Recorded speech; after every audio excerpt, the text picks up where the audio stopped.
మనం చెప్తే ఇనేటోళ్ళు ఇవ్వాలి గాని నెలకో 10 రోజులు అసెంబ్లీ పెడితే బాగుంటదుల్లా 33 జిల్లాలల్లో ఏడ ఏం తిప్పలుంది, ఎవలకేం కావాలి, ఎవలకేం చెయ్యాలి, మంచేంది చెడేంది అని ఎప్పటికప్పుడు మాట్లాడే ఛాన్స్ ఉంటది కదా. మరి ప్రతిపక్షం గట్టిగా అడగొచ్చు, సర్కారోళ్ళు చెప్పున పనులు చేయొచ్చు, ఎమ్మెల్యేలందరికీ మాట్లాడే ఛాన్స్ వస్తుంది, తక్లీఫ్ జల్దీన తీర్చే తొవ్వ దొరుకుతుంది. ఇదంతా మన ఆపోచనలే. ఇంతకు ఇవాళ ఏమైందో అరుచుకుందాం పాన్రి. చలో అసెంబ్లీ.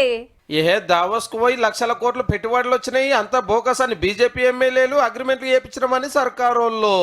మంత్రులు, ఆఫీసర్లు, ఎమ్మెల్యేలు 70% విదేశీ ప్రయాణం చేసేసారు ఈ 2 సంవత్సరాలు. మేమందరం కూడా మా సొంత ఖర్చులతోటి వెళ్ళినాం అధ్యక్ష.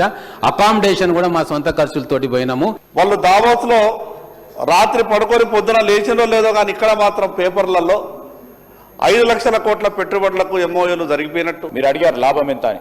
68,150 మందికి ఇప్పుడు వ్యక్తులకు ఉపాధి కల్పించడానికి ఈ రోజు వచ్చిన పెట్టుబడులు సంకల్పిస్తాయి అధ్యక్ష. రాజీవ్ ఆరోగ్యశ్రీ కింద పబ్లిక్ అందించే వైద్యం మీద చర్చ నడిచింది. అటెంక సర్కార్ ఇచ్చే బిల్లులు పెంచాలని డిమాండ్ చేసింది బీఆర్ఎస్. అటుకెళ్లి సీఎం రేవంత్ రెడ్డి సార్ సమాధానం చెప్పిండు. ఒకసారి బీదవాళ్ళు ఐసీయూలోకి పోతే తప్పకుండా ఒక ఆస్తి అమ్ముకోవాలి అధ్యక్ష. ఒక మామూలు కార్పొరేట్ హాస్పిటల్లో కూడా 50,000 సర్జన్ ఫీ ఉంటుంది అధ్యక్ష.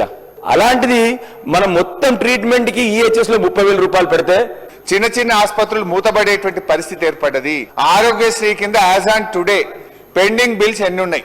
600 కోట్ల 27 లక్షల రూపాయల భారము గత ప్రభుత్వం నుంచి మాకు వారసత్వంగా భారం వచ్చింది అధ్యక్ష. వాళ్ళు ఇచ్చిపోయిన 600కు మేము 28 నెలల అదనంగా బకాయి పడ్డది 100 కోట్ల చిల్లరనే అధ్యక్ష. ఎప్పటికప్పుడు దాదాపుగా ఇచ్చుకుంటూనే వచ్చినాము. పాత సర్కార్ సీఎం రిలీఫ్ ఫండ్ పైకము ఆగం చేసిర్రు, మేము అట్లా కాకుండా చూస్తున్నాము అన్నాడు. 27 నెలలలో 2,046 కోట్ల రూపాయలు సీఎం రిలీఫ్ ఫండ్ ఇచ్చినాం అధ్యక్ష. అప్పట్లో అసైన్డ్ భూములలో కట్టిన ఇండ్ల మీద కమిటీ వేసి నిర్ణయం చేస్తామన్నాడు మంత్రి పొంగులేటి సారు. హైదరాబాద్ లో ఆస్తి పన్ను మిత్తి మీద 100కి 90 రూపాయలు డిస్కౌంట్ ఇస్తున్నారు కదా, అంతటా అదే రూల్ పెట్టాలని కోరినాయి ప్రతిపక్షాలు.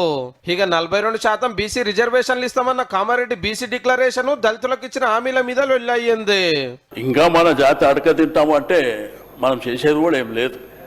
అడక తిందామంటే అడక తిందాం. ఇవ్వాల్సింది central government Bharatiya Janata party ఉంది కాబట్టి రేపు మేము అధికారంలోకి వస్తాం.